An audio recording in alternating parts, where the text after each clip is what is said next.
Hi hello good morning. Sindhu മാളോസിന്റെ ഒരു പുതിയ വീഡിയോയിലോട്ട് എല്ലാവർക്കും സ്വാഗതം. എന്നോട് വിശേഷം? എല്ലാവരും രാവിലെ പോയി ബലിയൊക്കെ ഇട്ടോ? നമ്മുടെ ഋതുക്കളുടെ ദിവസമാണ് ഇന്നല്ലേ, കർക്കിടക മാസത്തിലെ വാവ്. അപ്പം ഞാൻ രാവിലെ അമ്പലത്തിലും പോയില്ല, ബലിയിടാനും പോയില്ല. പോകാൻ പറ്റിയ ഒരു സാഹചര്യം ആയിരുന്നില്ല. കാരണം ചേട്ടായിക്ക് വയ്യാത്തതുകൊണ്ട് ഭയങ്കര ശ്വാസം മുട്ടലും തുമ്മലും ചീറ്റലും ഒക്കെ ആയിരുന്നു. അതിൻ്റെ കൂട്ടത്തിൽ ഒന്ന് കുറഞ്ഞു വരുന്നതുകൊണ്ട് എന്നാലും ചുമ മാറിയിട്ടില്ല. അപ്പം അങ്ങനെ ഉള്ളിടത്ത് പച്ചവെള്ളത്തിൽ പോയി മുങ്ങാനായിട്ട് പാടായതുകൊണ്ട് ഞങ്ങൾ ബലിയിടാൻ പോയില്ല. ചേട്ടായി രാവിലെ പോയപ്പോൾ അമ്പലത്തിൽ കയറി തൊഴുതിട്ട് പൊക്കോളടി എന്ന് പറഞ്ഞു. അപ്പോൾ വൈകിട്ട് ഇപ്പം എന്തേ തൊഴിലുറപ്പൊക്കെ കഴിഞ്ഞു വന്നിട്ട് ഓടി വന്നിട്ട് നല്ലൊരു ദിവസമായിട്ട് വിളക്ക് കത്തിക്കാതെ ഇറങ്ങി പോകുന്നത് ശരിയല്ലോ എന്ന് പറഞ്ഞുകൊണ്ട് വിളക്കോടെ കത്തിച്ചിട്ട് അമ്പലത്തിൽ പോകാമെന്ന് പറഞ്ഞുകൊണ്ട് ഞാൻ ഓട്ടോ വിളിച്ചേക്കാണ് കേട്ടോ. ഓട്ടോ ഇപ്പോൾ വരും. ഓട്ടോയ്ക്ക് പോയിട്ട് ഓട്ടോയ്ക്ക് തന്നെ വരാമെന്ന് വിചാരിച്ചു. അപ്പടി ചെളിയാ ഇവിടെ.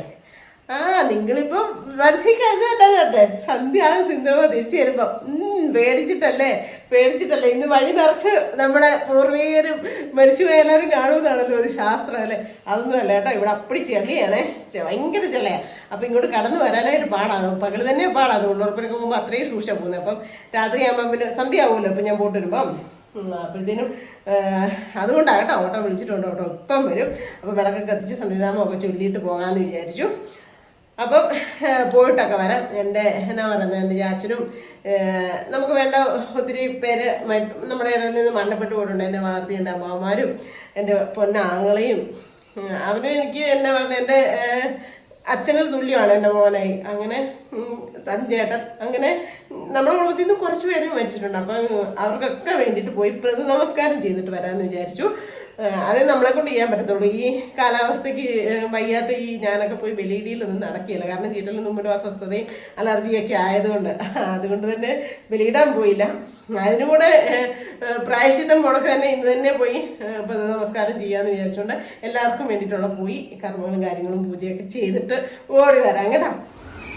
രാവിലെ നല്ലൊരു കനയായി കാണിക്കട്ടെ. താഴെയും വിരിയുന്നുണ്ട് കേട്ടോ. കേട്ടോ, അപ്പുറത്തോട്ട് നിൽക്കുമായിരുന്നു. അപ്പം ഞാൻ വിചാരിച്ചു നമുക്ക് രാവിലെ എണീറ്റ് വരുമ്പം കാണാനൊരു കുളിർമയല്ലേ പൂവൊക്കെ. അതുകൊണ്ട് ഞാനിങ്ങനെ ഭിത്തിയിലോട്ട് പിടിച്ച് വളച്ച് വെച്ച കേട്ടോ. വീടിൻ്റെ പുറകിലോട്ടാണ് നിന്നിരുന്നത്. അപ്പം ഇന്ന് കർക്കിടകം 1 തകർപ്പം മഴയാണ്. ബലിയിടുന്നവർക്കൊക്കെ രാവിലെ പോക്കൊക്കെ ഇച്ചിരി ദുരിതവും പാടുമൊക്കെ ആയിരിക്കും അല്ലേ. അയ്യോ എന്നോ കാക്കത്തമ്പുരാട്ടി വന്നിരുന്ന് കുണുകുണമെന്ന് പാടുന്നുണ്ടോ? കാണാൻ പറ്റുന്നില്ലല്ലോ ഇങ്ങനെ. അയ്യോ നിന്നെ കാണാൻ പറ്റുന്നില്ലടി. പ്ലാവിൻ്റെ ഒക്കെ അവിടെ ഉണ്ടാക്കണം. ഇത് കണ്ടില്ലേ കാക്കത്തമ്പുരാട്ടി ഇരുന്ന് കാർന്ന കണ്ടോ. സുന്ദരിയാട്ടോ അവള്. രാവിലെ എണീറ്റ് കുറേ കിളികളും പക്ഷെ മറന്നുപോയി. നമ്മുടെ ഇവിടെ ഉണ്ടായിരുന്നു ഒരു നല്ല കിളി. അതിനെ കണ്ടിട്ടാണ് ഞാൻ എടുത്തുകൊണ്ട് വന്നത്. അത് പോയി ദേ അവിടെ ഇരിക്കുന്നു സേവരിയറിൻ്റെ ഷെഡിനകത്ത് ഉണ്ടോ. അയ്യോ 3 ഈ മഴ ആയതുകൊണ്ടേ നനയാതിരിക്കാൻ പോയി കണ്ടോ. ദേ കണ്ടോ വന്നിരിക്കുന്നത്. അങ്ങനത്തെ 2-3 ഉണ്ടോ അതിനകത്ത് കണ്ടോ, ഷെഡിനകത്തിരിക്കുന്നത്. ഉണ്ടോ. എന്തോ മഴയായതുകൊണ്ട് പക്ഷികൾ വരെ മടുത്ത് തണുത്ത് നനഞ്ഞ് മടുത്തല്ലേ. ദൈവമേ നനയുമല്ലേ പാവം. അതിനകത്ത് 5-6 ഉണ്ട് കേട്ടോ ഷെഡിനകത്ത്. കൊള്ളാം. അപ്പം രാവിലെ ഇന്ന് ഞങ്ങൾ രാവിലെ ബലിയിടാനും അമ്പലത്തിലും ഒന്നും പോയില്ല. കാരണം ചേട്ടായിക്ക് വയ്യാത്തതുകൊണ്ട് ബലിയിടാൻ പോയില്ല. അല്ലെ അച്ഛനും അമ്മയ്ക്കും ചേട്ടായി എല്ലാ വർഷവും മുടങ്ങാതെ പോയിട്ടുണ്ടിരുന്നു. പക്ഷേ ഇപ്പം ചേട്ടായുടെ എന്നാ പറയുന്നത് ആരോഗ്യം അതിനെ സമ്മതിച്ചില്ല, അതുകൊണ്ട് പോയില്ല. വൈകിട്ട് അമ്പലത്തിൽ പോകണം. പണിയൊക്കെ കഴിഞ്ഞ് വന്നിട്ട് വൈകിട്ട് അമ്പലത്തിൽ പോകാമെന്ന് ഞാൻ വിചാരിച്ചിരിക്കുന്നു. ഒരു കുഴപ്പമില്ലാതെ. അതേ അവിടെ ഒരു വാഴ കൊലച്ചു ഉണ്ടോ. സജി നട്ടാന്ന് വാഴ കണ്ടോ. തെങ്ങിന് ഇടയിലോട്ട് നോക്കി ഇവിടെ കണ്ടൊരു വാഴ കൊലച്ചത് ഞാൻ കണ്ടുള്ളത് കണ്ടോ. ഞാനിപ്പോൾ ഇങ്ങനെ കേട്ടോ. അയ്യോടാ കൊലച്ചു വന്നിട്ടുണ്ടോ അവിടെ. കൊലക്കട്ടെ. ഇതിപ്പോൾ പഴുക്കാറായിട്ടുണ്ട്. ഇനി പിള്ളേർ വരുവാണെങ്കിൽ വീട്ടിൽ നമുക്ക് പഴുപ്പിക്കാം. ഈ വാഴ എല്ലാം കേടായിപ്പോയെന്നേ. എൻ്റെ ദൈവമേ. അപ്പം ഞാൻ തൊഴിലുറപ്പിന് പോകാനായിട്ടുള്ള ഒരുക്കങ്ങളൊക്കെ ഒരുങ്ങട്ടെ. അമ്പലത്തിൽ പോയിട്ട് വരാവേ. സന്ധ്യ ഭയങ്കര കൈ മൂടി കെട്ടിക്കിടക്കും കേട്ടോ. ഭയങ്കരമായിട്ട് ഇരുട്ട് പോണക്കായിട്ടുണ്ടേ. എന്തായാലും എനിക്ക് വിളക്ക് കത്തിച്ചിട്ട് പോകേണ്ടതുകൊണ്ടാണ് ഞാൻ ഇത്രയും ലേറ്റ് ആയത്. ഓട്ടോയുടെ സൗണ്ട് കേൾക്കുന്നുണ്ട്. നമ്മളെ കൊണ്ടാൻ വേണ്ടിയിട്ടുള്ള ഓട്ടോ വരുന്നതെന്ന് തോന്നും. അപ്പം ഞാൻ ഓടിപ്പോയിട്ട് വരാം കേട്ടോ. പോയിട്ടൊക്കെ വന്നു കേട്ടോ. എൻ്റെ ഓട്ടോയ്ക്കിട്ട് ഈ കൈ ചെറുതായിട്ടൊന്ന് തട്ടിയതുണ്ടോ, ഇച്ചിരി മുറിഞ്ഞു ശകലം. ഞാൻ അന്നേരം ഓട്ടോ ചെയ്യാതെ അന്നേരം പിന്നെ തൊടുന്നോടത്തല്ല അത് താങ്ങുന്നേ. അപ്പം ഞാൻ ഓർത്ത് നമ്മുടെ ജ്യോതി നമുക്ക് ഇങ്ങനത്തെ സാധനമൊക്കെ കൊണ്ട് തന്നിട്ടില്ലേ ഒട്ടിക്കാനായിട്ട്. അത് ഒട്ടിക്കുന്നു. തൊണ്ണൂത്ത് വിറങ്ങലിക്കും ഓട്ടോ നിൽക്കാൻ പറ്റത്തില്ല. ഷൂ അത് ഈ ഓട്ടോയ്ക്കും വണ്ടിക്കൊക്കെ നമ്മൾ പോകുമ്പോഴത്തേനും കാറ്റും കൂടെ അല്ലേ. അയ്യോ ഒരു രക്ഷയില്ല കേട്ടോ, ഭയങ്കര കാറ്റും തണുപ്പും കാലാവസ്ഥ. അയ്യോ കർക്കിടവാവിന് ഭയങ്കര കൂരാക്കൂരിട്ടും കാര്യങ്ങളും ഒക്കെ ആയിരിക്കും, പക്ഷെ ഇത്ര കണക്ക് തണുപ്പും ഉണ്ടാവും. ദൈവമേ എനിക്ക് ഭയങ്കര തണുപ്പെന്ന് വെച്ചാൽ ഭയങ്കര. അവിടെ നിന്ന് അമ്മമാരൊക്കെ പറയുന്നേ എത്രയോ വർഷങ്ങൾക്ക് മുമ്പത്തെ മാതിരിയുള്ള കാലാവസ്ഥയൊക്കെ ആകുന്നുണ്ടത്. സഹിക്കാൻ പറ്റാത്ത ഒരു കാലാവസ്ഥ ഉണ്ടായിരുന്നു, ആ കാലാവസ്ഥയായിരുന്നു. അയ്യോ ഇത് ഇച്ചിരി തൊലി പോയി കേട്ടോ അവിടെ, എന്നിട്ട് വേദന എടുക്കുന്നു. ഇപ്പുറത്തെ 2 കയ്യിലും ഉണ്ട്. ഇങ്ങനെ കയറിയപ്പോഴത്തേനുമേ മുട്ടിയതാണ്. ഇപ്പം ആദ്യം ഇതങ്ങ് ഒട്ടിക്കാം അല്ലേ, വലിയതായിട്ടുള്ള മുറിവ്. ഈ മുട്ടയെല്ലാം കൊണ്ട് ഒട്ടിക്കാൻ പാടാന്ന് തോന്നുന്നു. ഇപ്പുറത്തേനും ഉണ്ട്, 2ലും ഉണ്ട് കേട്ടോ. ഇങ്ങനെ കയറിയതാ, അത് തുരുമ്പിച്ചങ്ങാണ്ടിരുന്ന കമ്പിയെല്ലാം കണ്ട് ഇനി തീറ്റി എടുക്കണോ? ഇനി ഇതേലും ഒട്ടിക്കണോ? ഇതേലും ഒട്ടിച്ചേക്കാം അല്ലേ. അല്ലേ അതിരിക്കട്ടെ, ഇതേ മതി. ഇതുണ്ടോ, ഇതേലും ഉണ്ട്. ഇതേലും ഇച്ചിരി നല്ല അത്യാവശ്യം നല്ലൊരു കീറൽ കൊടുക്കായിപ്പോയി. എന്തായാലും കുഴപ്പമില്ല. അപ്പം ഞാൻ അമ്പലത്തിലൊക്കെ പോയി എല്ലാവർക്കും നമസ്കാരമൊക്കെ കഴിച്ചു വന്നു കേട്ടോ. പെടലിക്ക് ഭയങ്കരമായിട്ട് വേദന എടുക്കുന്നു. എന്നറിയോ, മുടിയും കൂടെ നനഞ്ഞ് കിടന്നിട്ട് ഈ തണുപ്പടിച്ചിട്ടേ ഭയങ്കരമായിട്ട് വേദന എടുക്കുന്നു. അതാണ് എനിക്ക് രാവിലെ ഒന്നും പോകാനായിട്ട് പറ്റത്തില്ല. കുളിച്ചിട്ടുണ്ടെങ്കിൽ വെളുപ്പിനെ എണീറ്റ് എന്തെങ്കിലും ഒരു ആവശ്യത്തിന് കുളിച്ചിട്ടുണ്ടെങ്കിൽ പിന്നെ ഒരാഴ്ചത്തേന് ചീറ്റിലും തുമ്മലുമായിരിക്കും. ഇപ്പോൾ ഒരു ശകലം കുറഞ്ഞ് നിൽപ്പുണ്ട്. എനിക്കൊരു ചേച്ചിക്കുട്ടി ഒരു മരുന്ന് പറഞ്ഞു തന്നിട്ടേ ഒരു ശകലം കുറഞ്ഞ് നിൽപ്പുണ്ട്. അതിനിടെ പിന്നെ എന്തിനാ വെറുതെ പിന്നെ ഇന്ന് എല്ലാവരും ഓർത്ത് കേട്ടോ. സത്യം പറഞ്ഞാൽ നമ്മുടെ പേരൻസിനെയൊക്കെ നമ്മൾ എന്നും ഈ ചേട്ടായി എന്നും കടയിൽ പോകുമ്പോഴാണല്ലോ, എവിടോട്ട് പോകുമ്പോഴാണെങ്കിലും ഉണ്ടല്ലോ, കിടക്കാൻ പോകുന്നതിന് മുമ്പ് ചേട്ടായി പിന്നെ പോയി അച്ഛൻ്റെ അമ്മയുടെ അടുത്ത് നിന്ന് പ്രാർത്ഥിക്കും കേട്ടോ. ഇപ്പം മാതാവിൻ്റെ അടുത്തും കൂടെ പ്രാർത്ഥിക്കും. എവിടെ പോകുന്നതിന് മുമ്പേ ഭഗവാന്റെ അടുത്ത് പ്രാർത്ഥിച്ച് വിളക്കം കത്തിച്ചിട്ട് അച്ഛൻ്റെ അമ്മയുടെ അവിടെ ഒന്ന് തൊട്ട് എഴുതാണ്ട് ചേട്ടായി പോകത്തില്ല. അപ്പോൾ ചേട്ടായി എന്നും ചേട്ടയുടെ അച്ഛനെ അമ്മേനെ ഓർക്കുന്നുണ്ടെന്നല്ല അതിന് സാരം. അപ്പോൾ ഇന്ന് എന്നാ പറയുന്നത്, നമ്മുടെ ആചാരപ്രകാരം നമ്മുടെ മരിച്ചുപോയ കാരണവന്മാർക്ക്, നമ്മുടെ പൂർവികർക്കൊക്കെ ബലിയിടുന്ന, ബലിതർപ്പണം അർപ്പിക്കുന്നതൊക്കെ ഒരു ചടങ്ങ് അല്ലേ. ചടങ്ങ് നമ്മുടെ ഒരു അത് വർഷങ്ങൾക്ക് മുമ്പ് മുതലുള്ള ഒരു എന്നാ ഇനി പറയുന്നത് ഒരാചാരം അല്ലേ. പക്ഷേ ആ ഒരു ദിവസം മാത്രം ഓർത്താൽ മതിയോ നമ്മുടെ അമ്മേനെ അച്ഛനെയും, നമ്മുടെ എല്ലാ കൂടപ്പുറപ്പുകളെ എല്ലാം നമുക്ക് അച്ഛനും അമ്മയ്ക്കും ഒക്കെ തുല്യമായിട്ടുള്ള ഒരു മരണപ്പെട്ടു പോയാൽ ആ ഒരു ദിവസം ഓർത്താൽ മതിയോ? പോരാ. അപ്പോൾ ചേട്ടായി എന്നും എന്ന് പറഞ്ഞ കണക്ക് എന്നൊന്ന് പറഞ്ഞ കണക്കല്ല, എന്നും അച്ഛൻ്റെ അമ്മയുടെ അടുത്ത് പോയി തൊട്ട് എഴുതിട്ടേ ചേട്ടായി എങ്ങോട്ടെങ്കിലും പോകാനും ഉറങ്ങാനും ഒക്കെ പോകത്തുള്ളൂ കേട്ടോ. അത് കണ്ടാൽ ഇപ്പം ഞാനും അതുകൊണ്ട് ചേട്ടനോട് കൂടിയ പിന്നെ അങ്ങനത്തെ ഒരു കുറച്ച് നല്ല ശീലങ്ങളൊക്കെ കിട്ടിയിട്ടുണ്ട് കേട്ടോ. രാവിലെ എണീക്കുമ്പോഴാണല്ലോ ഭൂമിയെ തൊട്ട് വന്നിക്കണമെന്നൊക്കെ പറഞ്ഞ് ചേട്ടായി അതൊക്കെ ചെയ്തിട്ടേ എനിക്ക് പോകത്തുള്ളൂ. അങ്ങനെ കുറച്ച് നല്ല ഗുണങ്ങളൊക്കെ കിട്ടിയിട്ടുണ്ട് ചേട്ടൻ്റെ കൂടെ കൂടിയതിന് ശേഷം കേട്ടോ.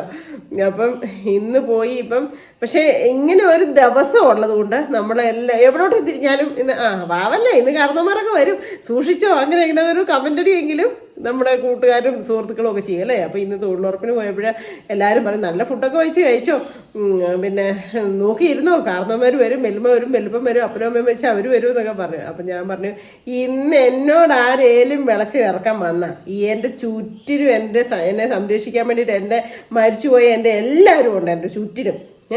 ഇന്ന് എന്നോട് ആരും വിളച്ചിറക്കാൻ വരരുതെന്നൊക്കെ പറഞ്ഞു അമ്മാമ്മയോടെ ഒക്കെ കേട്ടോ. അമ്മാമ്മ നേരത്തിന് പറഞ്ഞു എൻ്റെ പൊന്നോ ഇന്ന് ആരും അഞ്ചായിലൊക്കെ എന്നിട്ട് പോകണ്ടേ എന്നൊക്കെ പറഞ്ഞു. അപ്പോൾ നമ്മുടെ കൂടുതൽ 2-3 മുസ്ലിം ചേച്ചിമാരുണ്ട്. അതിലൊരു ചേച്ചി പറഞ്ഞു, ഞങ്ങളുടെ മേറ്റ് ചേച്ചി പറഞ്ഞു, ഞങ്ങൾക്കും ഉണ്ട് സിന്ധു ഇങ്ങനെ ഒരു ദിവസം, അതിന് ഏതോ ഒരു രാവെന്നങ്ങാണ്ടാണ് പറയുന്നത്. അന്ന് എല്ലാവരും പുറത്തിറക്കി വിടും, എന്നിട്ട് അവർ വരുമ്പോഴത്തേക്കും അതിനെ ഈ നോയമ്പ് ചെയ്തിട്ട് എല്ലാം നല്ല ഫുഡ് എടുത്ത് നോമ്പ് തുറക്കുന്നു, അങ്ങനെ എന്തോ ആചാരം. അന്നേരം വരുമ്പോഴേ കാരണവന്മാർ വീട്ടിൽ മരിച്ചു പോയവർ വരുമ്പോഴേ, ആത്മാവ് വീട്ടിൽ വരുമ്പോഴേ നല്ല ഫുഡൊക്കെ ഉണ്ടാക്കി കഴിക്കുവാണെങ്കിലും മക്കൾക്ക് നല്ല കാലമാണല്ലോ, കുഴപ്പമൊന്നും ഇല്ലോന്ന് കരുതി അവർ സന്തോഷത്തോടെ തിരിച്ചു പോകുന്നു. അത് എന്നിട്ട് ഇത്ര സമയം കഴിയുമ്പോൾ അവരെല്ലാം പിടിക്കുന്നത്. എൻ്റെ ദൈവം എല്ലാവരുടെയും ഒരു വിശ്വാസം അല്ലേ, സത്യം. അപ്പം ഇന്ന് എൻ്റെ മനസ്സിൽ അതുകൊണ്ട് എല്ലാവരെയും ഓർത്തു. അമ്മാവന്മാർ കുറേ പേര് മരിച്ചു പോയി. അമ്മാവന്മാരെ എനിക്ക് 9 അമ്മാവന്മാരായിരുന്നു, അതിൽ കുറേ പേര് മരിച്ചു പോയി. ആ അമ്മാവന്മാരെ എല്ലാം ഓർത്ത്, പ്രത്യേകിച്ച് വിജയമാനും ശശിമാനെയും വല്യമാനും എല്ലാവരെയും. വിജയമാനും ശശിമാനും എന്നെ വളർത്തിയിട്ടുണ്ട്, ഒത്തിരി വളർത്തിയിട്ടുണ്ട്, കഷ്ടപ്പെട്ട് അവർ ലോഡിങ്ങൊക്കെ ചുമന്ന് എനിക്ക് തീറ്റ തന്നിട്ടുണ്ട്. അതുകൊണ്ട് അവരെ രണ്ടിനെ ഓർത്തു. അതുപോലെ തന്നെ എൻ്റെ മോനായിനെ ഓർത്തു. മോനായിനൊക്കെ ഇന്നും ഓർക്കുന്നുണ്ട്. എങ്കിലും ഞാൻ പറയാം, പ്രാർത്ഥനാ സമയത്ത് അതുങ്ങളെ എല്ലാവരും സഞ്ജേട്ടൻ അങ്ങനെ എല്ലാവരെയും ഇന്ന് മനസ്സിലോട്ട് നമ്മുടെ ഇതൊന്ന് കാഞ്ചിയാറിയ അച്ഛൻ, എൻ്റെ അച്ഛൻ, പിന്നെ എൻ്റെ വലിച്ചാച്ചൻ വെല്ലുമിച്ച് അമ്മയുടെ അപ്പനെയും അമ്മേനെയും കണ്ടിട്ടുള്ളൂ. ചാച്ചൻ്റെ അച്ഛനെയും അമ്മേനെയും ഞാൻ കണ്ടിട്ടില്ല. അപ്പം കണ്ടിട്ടില്ലെങ്കിലും നമ്മുടെ വലിച്ചനും വെല്ലുമ്പം തന്നെയല്ലേ അവര്. അപ്പം അങ്ങനെ അവരെല്ലാവരെയും ഓർത്ത് മരിച്ചു പോയിട്ടുള്ള നമുക്കറിയത്തില്ലാത്തവർ നമ്മുടെ പൂർവികരായിട്ടുള്ള എല്ലാവരെയും ഓർത്ത് പ്രാർത്ഥിച്ചു. ഓരോ കുടുംബത്തും ഐശ്വര്യ സമാധാനം വരുത്തണേന്ന് പ്രാർത്ഥിച്ചു. എല്ലാവർക്കും വേണ്ടി പ്രാർത്ഥിച്ചിട്ടുണ്ട് കേട്ടോ. പിന്നെ പോയി എൻ്റെ മനസ്സിൽ തോന്നിയ അത്രയും കാര്യങ്ങളൊക്കെ ചെയ്തു. നെയ്വിളക്കും എടുത്തു, പ്രതി നമസ്കാരവും നടത്തി തിരിച്ചു പോന്നു. ഞാൻ അത് വിജയമാൻ്റെ അമ്മായിനെ ഇന്ന് ഞാനൊന്ന് വിളിച്ചു കേട്ടോ. ഒത്തിരി നാളായി വിളിച്ചിട്ട്. അമ്മായി ഇടയ്ക്ക് വല്ലപ്പോഴൊക്കെ ഒന്ന് വിളിക്കുവേ. എന്നാ പറഞ്ഞാലും നിങ്ങളൊക്കെ കണ്ടിട്ടുണ്ടായിരിക്കും അമ്മൂൻ്റെ കുഞ്ഞിൻ്റെ 28 സദ്യയൊക്കെ ഉണ്ടാക്കിയത് അമ്മായിയായിരുന്നു. അപ്പം ആ അമ്മായി വിജയമാവൻ്റെ അത് അമ്മായി എന്നെ ഒത്തിരി കുഞ്ഞിനെ വളർത്തിയതാണ്. അതുകൊണ്ടൊക്കെ തന്നെയാണ് ശശിമാൻ്റെ അമ്മായിയും. അപ്പം ഞാൻ ഇന്ദ്രിയമാനെ വിളിച്ചു, വിജയമാൻ്റെ അമ്മാനെ വിളിച്ചു. പുള്ളിക്കാരത്ത് ഡൽഹിയിലാണ്, മോൻ ഡൽഹിയിലായതുകൊണ്ട് അവൻ അവിടെയാണ് വർക്ക് ചെയ്യുന്നത്, പിള്ളേരവിടെയാണ്. അപ്പം അങ്ങനെ അപ്പോൾ അമ്മായിയെ വിളിച്ച് കുറച്ച് സമയം സംസാരിച്ചു. ഇന്ന് വിജയമാനെ ഓർത്തുകൊണ്ട് പെട്ടെന്ന് അമ്മായിനെ വിളിച്ചു. പിന്നെ ശശിമാൻ്റെ അമ്മായി അമ്പലത്തിൽ കാണുമെന്ന് ഓർത്തോണ്ട് അമ്മായി, പക്ഷെ കണ്ടില്ല കേട്ടോ. ഞാൻ പെട്ടെന്ന് ചെന്നു ആ ഓട്ടോ ചേട്ടനോട് പറഞ്ഞു പോകണ്ട, ഇവിടെ നിന്നു ചേട്ടാ, ഇപ്പം തന്നെ വരാമെന്ന് പറഞ്ഞു. ഞാൻ പെട്ടെന്ന് കയറി ഇതിനെ എഴുതിച്ചു. വൈകിട്ട് വലിയ തിരക്കില്ലായിരുന്നു കേട്ടോ, രാവിലെ നല്ല തിരക്കായിരുന്നായിരിക്കാം. പിന്നെ ഏതായാലും എഴുതിച്ച് പ്രതി നമസ്കാരം എല്ലാം ചെയ്തിട്ട് പെട്ടെന്ന് തന്നെ തൊഴുതിറങ്ങി വന്നിട്ട് ആ ഓട്ടോയ്ക്ക് തന്നെ എനിക്ക് പോന്നു. അതുകൊണ്ട് ശശിമാൻ്റെ അമ്മായിനെ ഒന്നും കണ്ടില്ല. എന്നാണോ എന്തായാലും മനസ്സിനൊരു സമാധാനം. നമ്മുടെ എന്നാ പറയാലും അമ്പലത്തിലും പള്ളിയിലും ഒക്കെ പോകുമ്പോൾ നമുക്കൊരു ശാന്തതയും സമാധാനമല്ലേ, ഒരു ചൈതന്യമല്ലേ അല്ലേ. അവിടെ ചെന്ന് നിൽക്കുമ്പോൾ നമുക്ക് എന്തോ ഒരു പോസിറ്റീവ് എനർജിയാണ്. മഴയൊക്കെ ആയതുകൊണ്ട് ഞാൻ പെട്ടെന്ന് പോയതുകൊണ്ടും എൻ്റെ കൈ ഇവിടുന്ന് വണ്ടിയൊക്കെ കയറിയപ്പോഴാണ് തട്ടിയത്. അതുകൊണ്ട് നല്ലൊരു വേദനയൊക്കെ ഉണ്ടായിരുന്നതുകൊണ്ട് വീഡിയോ ഒന്നും എടുത്തില്ല. നാളെ ഇതുകൊണ്ട് കാണിക്കുമ്പോൾ അച്ചാമാറ്റിയും അമ്മാമ്മയൊക്കെ പറയാ നിന്നെ പിടിച്ചത് നീ താമസിച്ചുകൊണ്ട് നീ വെലിയിടാഞ്ഞുകൊണ്ട് അതൊക്കെ പറയും കേട്ടോ. 2 മുട്ടിട്ടും തട്ട് കിട്ടി. എന്താ ശ്രദ്ധ കുറവുകൊണ്ട് പറ്റിയതാട്ടോ. അല്ലാതെ എൻ്റെ മരിച്ചുപോയി ആരും അങ്ങനെ ഒരു ഇതുണ്ടെങ്കിലേ എന്നെ സംരക്ഷിക്കത്തേ ഉള്ളൂ. കാരണം അവർക്ക് എല്ലാവർക്കും എന്നെ ജീവനായിരുന്നു. ആരും എന്നെ ഒരു കുഞ്ഞുപടി വരുന്ന പോലും തല്ലുവോ ഒന്നും ചെയ്തിട്ടില്ല. പിന്നെ മരിച്ചു പോയി കഴിയുമ്പോൾ അവർ തല്ലുവോ. പിന്നെ വെല്ലിച്ചാച്ചനും വെല്ലുമ്മച്ചി ഇച്ചിരി വഴക്കൊക്കെ പറയും. എന്തെങ്കിലുമൊക്കെ അങ്ങനെ പറഞ്ഞേ അങ്ങനെ നടക്കണം, ഇങ്ങനെ നടക്കണം, വൃത്തിക്ക് നടക്കണം, അല്ലെങ്കിൽ പിന്നെ വെള്ളം കോരിക്കൊണ്ടോ അങ്ങനെയൊക്കെ പറഞ്ഞ് കുഞ്ഞു വഴക്കൊക്കെ പറഞ്ഞിട്ടുണ്ട്. അല്ലാണ്ട് ചാച്ചനെ അടിച്ച ഒരു ഓർമ്മ പോലും എനിക്കില്ല. പിന്നെ മോനായി ഇല്ല. കുഞ്ഞിലൊക്കെ ഇങ്ങനെ വല്ല വഴക്കോ എന്നാലും അവൻ്റെ ഒന്നും അങ്ങനെ വഴക്കമൊന്നും ഇല്ലായിരുന്നു. ഞങ്ങൾ കൂടെ പുറപ്പുകൾ കേട്ടോ. അടിപിടിയും വഴക്കമൊന്നും ഇല്ലായിരുന്നു. പിന്നെ വലിയാഞ്ഞ കുഞ്ഞാഞ്ഞെന്ന് വിളിക്കാൻ തന്നെ ഒരു ദിവസം ഇട്ട് ഓടിച്ചതൊക്കെയുള്ളൂ. പിന്നെ കുട്ടായി ഒരു പ്രാവശ്യം കുട്ടായി അടിച്ചിട്ടുണ്ട്. എന്തിനാണെന്നറിയാം, ഞാൻ എൻ്റെ ഇളയതിനിട്ട് അടിച്ചു. അതിനെ നീ ആയാണോ ഇവിടുത്തെ വലിയ ശിക്ഷ ചെയ്യേണ്ട ആളെന്ന് ചോദിച്ചുകൊണ്ട് കുട്ടായി ഒരു പ്രാവശ്യം ഇവർ അതൊക്കെ ചേച്ചി വന്നിട്ടുണ്ട് കേട്ടോ. ഉച്ചേച്ചി അങ്ങനെ അടിച്ചത് എൻ്റെ മനസ്സിലൊരു ഓർമ്മയില്ല. അപ്പം അങ്ങനെ നമ്മളെ സ്നേഹിച്ചവരൊക്കെ നമ്മുടെ ഇടയിൽ നിന്ന് എല്ലാവരും ഓരോ ഈ ഭൂമി വന്നിട്ടുണ്ടെങ്കിൽ മരിക്കും അല്ലേ. ജനനമുണ്ടോ, ജനിച്ചിട്ടുണ്ടോ, മരണവും ഉണ്ട്. അപ്പം നമ്മുടെ ഇടയിൽ നിന്ന് നമ്മളെ സ്നേഹിച്ച് നിന്നൊരു ഇല്ലാണ്ടായി പോകുമ്പോൾ അവർ നമ്മളെ ദ്രോഹിക്കുമോ? ഒന്നും ഇല്ലെന്നേ. അങ്ങനെയൊക്കെ പറഞ്ഞ് ഇന്നെ വരട്ടി വെച്ചൊക്കെ ചേട്ടൻ നീ നോക്കിക്കോ, സുരിൽ വരുന്നോളം വരെ നീ തന്നെ ഇരിക്കണം, നോക്കിക്കോ, അടുക്കള ജനലി നോക്കിയോ, മറ്റേ ജനലി നോക്കിയോ, മറിച്ച ജനലി നോക്കിയോ എന്ന് പറഞ്ഞാൽ എനിക്ക് അങ്ങനത്തെ പേടിയും കാര്യങ്ങളും ഒന്നുമില്ല. എനിക്ക് പേടിയെന്ന് പറഞ്ഞു കഴിഞ്ഞാൽ 2 കൈയും കാലും ആരോഗ്യവും ഒക്കെ ഉള്ളവരെ പേടിയുള്ളൂ. നമ്മളെ അങ്ങനെയുള്ളവരെ ദ്രോഹിക്കത്തുള്ളൂ.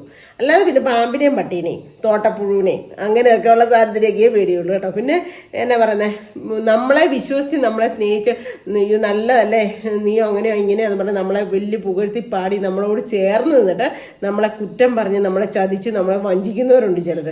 അയ്യോ ദൈവം, ചിലപ്പോൾ അത് നമ്മളെ കഴുത്തിറക്കുന്നതിന് സമമായിട്ട് അത്രയ്ക്ക് നമ്മൾ സ്നേഹത്തോടെ ചേർത്ത് പിടിക്കുന്ന അത് ആരും ആയിക്കോട്ടെ, നമ്മുടെ സ്വന്തമായിക്കോട്ടെ, നമ്മുടെ ചോരയായിക്കോട്ടെ, എന്തും ആയിക്കോട്ടെ, നമ്മൾ അത്രയും സ്നേഹത്തോടെ ചേർത്ത് വെറുതെക്കാരായിക്കോട്ടെ, എങ്ങനെ ആണെങ്കിലും നമ്മളിങ്ങനെ ചങ്കോട് ചേർത്ത് പിടിക്കും. അത്ര ആത്മാർത്ഥം സ്നേഹിക്കുന്നവരുണ്ടല്ലോ നമ്മളെ. പിന്നെ എന്നാ പറയുന്നത്, മാറി നിന്നിട്ട് ദ്രോഹിക്കുമ്പം അങ്ങനെയുള്ളവരെ എനിക്ക് പേടിയുണ്ട് സത്യം. അയ്യോ, ഇപ്പോൾ ചില കാര്യങ്ങളൊക്കെ കേൾക്കുമ്പോൾ ദൈവമേ ഇവരിങ്ങനെ മനസ്സിൽ വെച്ചുകൊണ്ടാണോ നമ്മളോട് ഇത്ര സ്നേഹത്തിൽ പെരുമാറിയത് തോന്നിപ്പോവും. ചില കാര്യങ്ങളും ചില സംഭവങ്ങളും ഒക്കെ കേൾക്കുമ്പോൾ അങ്ങനെയൊക്കെ ഉള്ളവരെ പേടിയുള്ളൂ. അല്ലാതെ വേറെ ആരെയും പേടിയില്ല കേട്ടോ. മരിച്ചുപോയവരൊക്കെ ഇങ്ങനെ വന്നിരുന്നെങ്കിൽ നമുക്ക് റോഡിൽ കൂടെ പോകാനാണ് കിട്ടുമായിരുന്നു അല്ലേ. അപ്പോൾ ഭൂമിയിലുള്ളതിനെക്കാട്ടി ആൾക്കാർ മരിച്ചിട്ടുണ്ടായിരിക്കുകയല്ലേ ഇത്രയും വർഷമായിട്ട്. അപ്പം അങ്ങനത്തെ പേടിയും കാര്യങ്ങളൊന്നുമില്ല. എന്നാലും പെട്ടെന്ന് എൻ്റെ ചാച്ചൻ്റെ മുഖമൊക്കെ ഓർത്തപ്പോൾ, കാരണം ചാച്ചൻ എന്നെ ഒത്തിരി സംരക്ഷിച്ചിട്ടുള്ളതാണ്. എൻ്റെ ആവത്തെ സമയത്ത് എൻ്റെ ചാച്ചനാണ് എനിക്ക് കാവലായിട്ട്, എൻ്റെ മക്കൾക്ക് കാവലായിട്ട് തുണിയായിട്ട് വന്ന് നിന്നത്. അപ്പം ആ ഒരു ഇത് മനസ്സിലോട്ട് അതുകൊണ്ട് മോനായി വിജയമോഹൻ ശശിമോഹൻ ഇവരുടെയൊക്കെ മോഹം പെട്ടെന്ന് മനസ്സിലോട്ട് വന്നപ്പോൾ ചെറിയൊരു സങ്കടവും വിഷമമൊക്കെ വന്നു. അമ്പലത്തിന്റെ മുറ്റത്ത് നിന്നപ്പോഴാണല്ലോ അറിയാണ്ട് കണ്ണൊക്കെ നിറഞ്ഞു. അങ്ങനെ അതിനെന്ന് വെച്ചാൽ നമ്മളെ അത്രമാത്രം അവരെ ഉൾക്കൊണ്ട് സ്നേഹിച്ചവരല്ലേ, അങ്ങനെ ആ മാത്രം വന്നു. ഇത്രയും നേരം ഞാൻ എല്ലാരെയും പറഞ്ഞില്ലേ, പക്ഷെ എന്റെ പുറകിലിരിക്കുന്നത് എന്റെ സരോമയെ പറഞ്ഞു. അച്ഛനെ പിന്നെ ഞാൻ കണ്ടിട്ടില്ല, അതുകൊണ്ട് എനിക്ക് അങ്ങനെ ഇതില്ല. പക്ഷെ അച്ഛനും മൃദു നമസ്കാരം ചെയ്തു, അമ്മയ്ക്കും മൃദു നമസ്കാരം ചെയ്തു. സരോമേനെ മരിച്ചെന്ന് എനിക്ക് സങ്കല്പിക്കാൻ പോലും പറ്റത്തില്ല. സരോമ ഇപ്പോഴും ഞങ്ങളുടെ കൂടെ എവിടെയോ ഉണ്ട്. അനിയന്റെ വീട്ടിലോ ചേച്ചിയുടെ വീട്ടിലോ ചേട്ടയുടെ പെങ്ങളുടെ വീട്ടിലോ ഒക്കെ ഉണ്ടെന്നാണ് എൻ്റെ മനസ്സിൽ കാരണം. അതെനിക്ക് അത്രയ്ക്കും അതാകട്ടോ, അമ്മ എങ്ങനെയായിരുന്നു. അതുകൊണ്ട് അമ്മേനെ അങ്ങനെ നമ്മുടെ ഇടയിൽ നിന്ന് വിട്ടുപോയി എന്ന് പോലും സങ്കല്പിക്കാൻ പറ്റുന്നില്ല. അത്രയും സ്നേഹമുള്ള ഒരു അമ്മയായിരുന്നു എൻ്റെ സരോമ, ചേട്ടയുടെ അമ്മ. എൻ്റെ ദൈവം ഇപ്പോഴും ഓർക്കാൻ മേല. ഓടി ഞാൻ കടയിൽ നിന്നൊക്കെ വരുമ്പോഴത്തേക്കും, ഇത് ഞാൻ പറഞ്ഞിട്ടുണ്ടെന്ന് തോന്നുന്നു വീഡിയോയ്ക്ക്, അത് കടയിൽ നിന്ന് വരുമ്പോഴത്തേക്കും ഞാൻ 8 വർഷം ഒരു കടയിൽ തന്നെ നിന്നു, 2 വർഷം വേറൊരു കടയിൽ നിന്നു, 1 വർഷം വേറൊരു കടയിൽ നിന്നു. അങ്ങനെ 8, 2, 10, 11 വർഷം ഉപ്പുകാരെ 3 കടകളിലായിട്ട് നിന്നതാണ്. 3 അല്ല 4 കടകളിലായിട്ട് 12 വർഷം നിന്നു. വേറൊരു കട 1 വർഷം നിന്നു. അങ്ങനെ 12 വർഷം നിന്നു.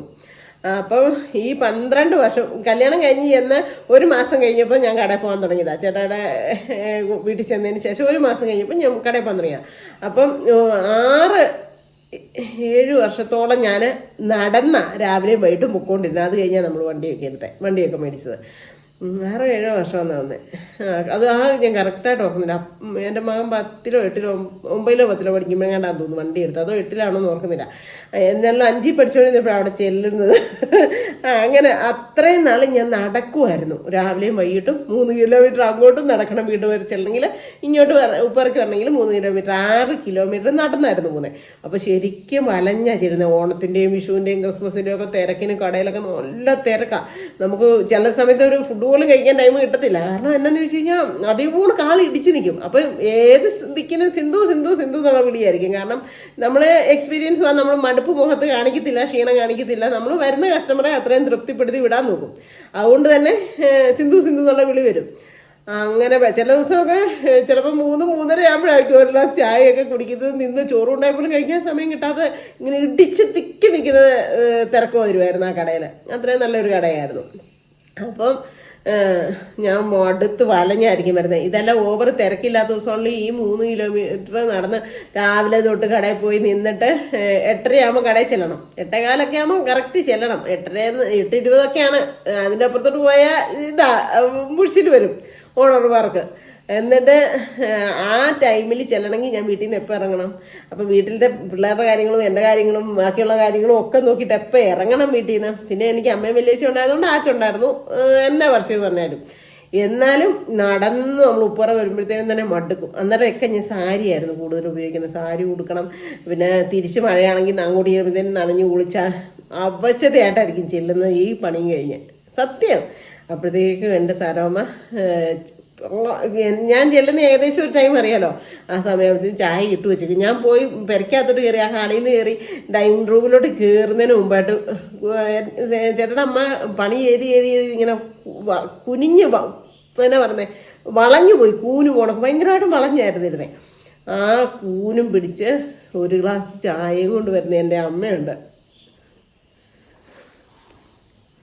അതായിരുന്നു കേട്ടോ എൻ്റെ സരോമ, ചേട്ടയുടെ അമ്മ. നമുക്ക് വിട്ടുപോയിന്നത് അതുകൊണ്ടൊന്നും അവരൊക്കെ ഈ ഭൂമിയിൽ ഇല്ലെന്നും അങ്ങനെ കരുതാനായിട്ടേ പറ്റത്തില്ല. അതേ പോണക്ക് എന്നെ സ്നേഹിക്കുകയും ചേർത്ത് പിടിക്കുകയും നോക്കുകയും ചെയ്ത അമ്മയാണ്. ഞാനും അതേപോലെ നിന്നാലല്ലേ നമ്മൾ എപ്പോഴും ഞാൻ പറയും, ഇരിക്കേണ്ടവൻ ഇരുന്നാലേ ചിരക്കേണ്ടവൻ ചിരക്കത്തുള്ളൂ എന്നല്ലേ. ഒരു രീതിയിലും അമ്മേനെ വഴക്ക് പറഞ്ഞിട്ടില്ല. അമ്മേനെ ഞാൻ ഒട്ട് വിഷമിപ്പിക്കേണ്ട ഒരവസ്ഥ എൻ്റെ ജീവിതത്തിൽ വന്നിട്ടും ഇല്ല. സത്യം. എപ്പോഴും ചേട്ടായി പറയും. ചേട്ടായി അല്ല, വലിയേച്ചിയും കുമാരി ചേച്ചിയും സതീശനും ഒക്കെ പറയും കേട്ടോ, എത്ര നല്ല സ്നേഹത്തോടെ ആയിരുന്നു, എന്നാ നല്ല ഇതായിട്ടായിരുന്നു, കൂട്ടുകുടുംബമായിരുന്നു, എത്ര സന്തോഷത്തോടെ ഞങ്ങൾ ജീവിച്ചതെന്നറിയാമോ. അപ്പോഴൊക്കെ ഞാൻ തയ്ക്കുന്ന സമയമാണേ. ചേട്ടായുടെ കൂടെ ചെന്നതിന് ശേഷം തയ്യൽ പഠിപ്പിച്ചത് കേട്ടോ. ചേട്ടായി തയ്യൽ പഠിപ്പിച്ചത്.